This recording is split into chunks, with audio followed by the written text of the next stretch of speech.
Good morning. Looks like a beautiful day out there eventually. I know we're supposed to get some rain, but maybe we'll get a little sunshine too. Did you ever wonder what your purpose was in life and how you were to prepare for that purpose? In Philippians, the second chapter, it talks about being lights in the world. It says, "So then, my dear friends, just as you have always obeyed, not only in my presence, but now even more in my absence, working out your own salvation with fear and trembling. For it is God who is working in you, enabling you both to will and to act for his good purpose." Sometimes I wonder what it takes to prepare to do his good purpose. But it tells us to be obedient, for one thing. There's a good illustration of that in the illustrated book that I have. It's called or entitled Using the Shepherd Boy. The individual who's writing this was Kevin Miller, who from Christianity Today International.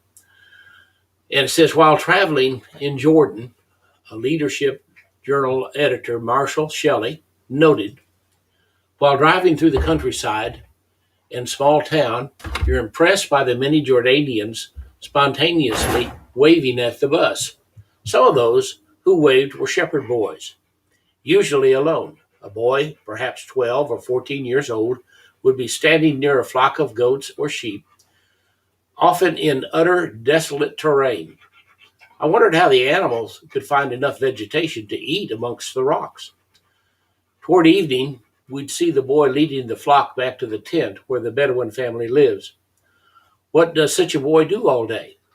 There's not much to do in a rocky wilderness except look for shade and keep the sheep in view. So how does a boy keep himself occupied? Well, the Bible does provide a clue.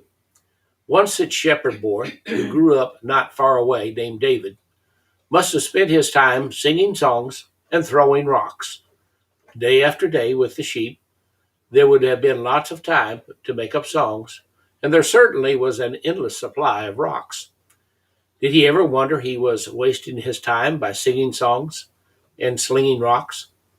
Interestingly, those two skills, honed by hours of solitary practice while watching sheep, proved crucial in God's plan for him. His musical abilities were put to the service of a king, the tormented King Saul, and calmed him at least briefly. Later, his musical abilities had a more lasting effect as David penned the Psalms that we will still sing and recite.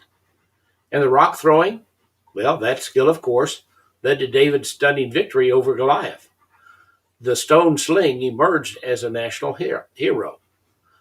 As I traveled the rocky landscape of the Holy Land, I pondered the rocks. They're everywhere, easy to complain about and overlook. Yet for David, they were the raw material that God used mightily. So even in our day, God is preparing us to be for his purpose. So submit to his will as time comes. You never know what your rock throwing might do.